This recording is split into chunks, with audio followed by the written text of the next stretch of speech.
Hi guys, it's Angie with Fun Endeavors Tie-Dye Lab. Today I'm going to do some reverse dyeing with bleach. I pre-washed the shirt and so it's fresh out of the washing machine, but it's just damp with plain water. I haven't soaked it in anything, and I do have the shirt turned inside out. For this shirt, I'm just going to scrunch it into some smaller folds and hold all the folds in place with some rubber bands. So if you watch quite a few of my videos, you probably know that I don't use bleach a whole lot to do any kind of reverse dyeing. I used to use a lot of Rick Color Remover, and then when I found the product Out White Bright, that's the one that I use most often now. I normally like to use the Out White Bright or the Rick Color Remover because they don't have to be neutralized the way bleach does. However, I'm going to show you how I neutralize the bleach after I've used it on a shirt. The shirt that I'm using is a 100% cotton shirt that I purchased at Walmart in the men's section. It's a George brand, and this winter it came in quite a few different colors. So I actually purchased it in several different colors, and I'm going to use bleach on most of those shirts. This one is like an olive green color. Last year or the year before, I purchased several of these shirts and I used bleach on them and then didn't add back in more color.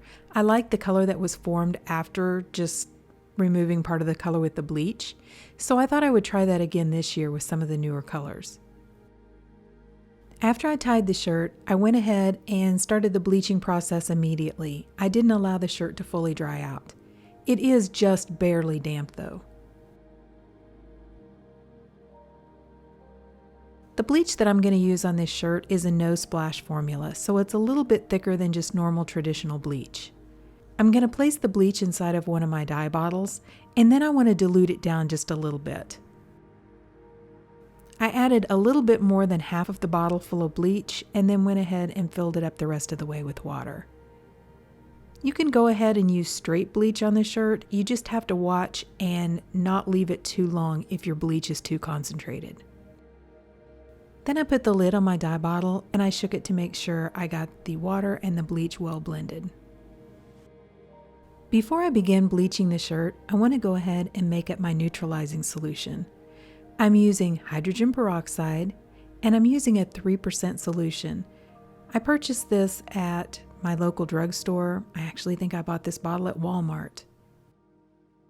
I'm using one of my mixing containers to measure out a 1:9 ratio. 1 part hydrogen peroxide to 9 parts of water. So I'm using 8 ounces of hydrogen peroxide and 72 ounces of water. I'm going to place this container in the other side of my sink so that I have it ready after I'm finished bleaching the shirt. I have a small rack down inside of my sink, and I'm placing the shirt on top of the rack, and then I'm going to use my dye bottle to apply the bleach to the top of the shirt. Even though I went ahead and diluted the bleach, it's still pretty thick, so it is still a gel consistency. I don't mind that because I don't want it soaking all the way through the shirt.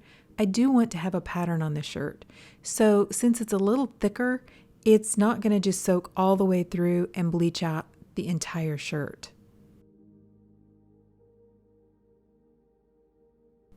After applying a pretty good amount to the front side of the shirt, I'm going to go ahead and turn the shirt over and apply it to the back as well.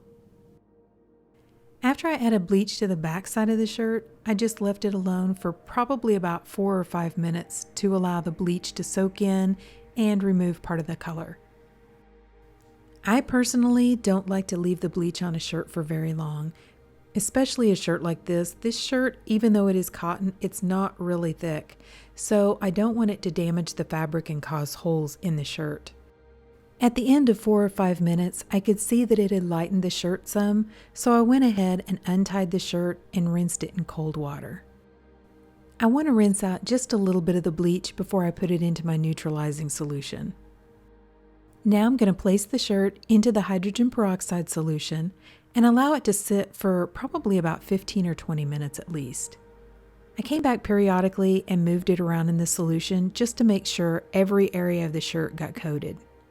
Then I put the shirt along with a little bit of Dharma's textile detergent into my washing machine and I washed it using a warm water cycle.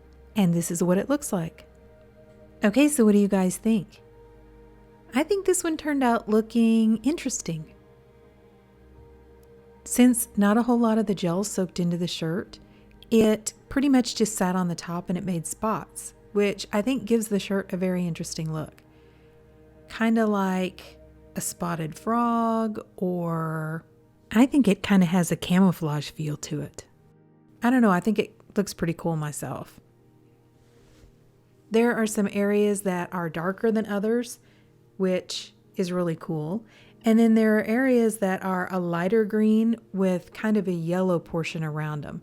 The yellow is obviously where more of the dye was removed, but I think it makes it look cool. What do you guys think? I think it's always fun to try out the colored shirts like this and just remove the color and not add more color back in. I think the final look of this shirt looks cool without adding color on top of it. Like I said, I have several other colors of these shirts, and so I'm going to do some more experimenting and see what I come up with. If you guys have enjoyed the content of this video, I sure would appreciate it if you would like it and subscribe to my YouTube channel. Thank you all for watching, and I hope you have a great day.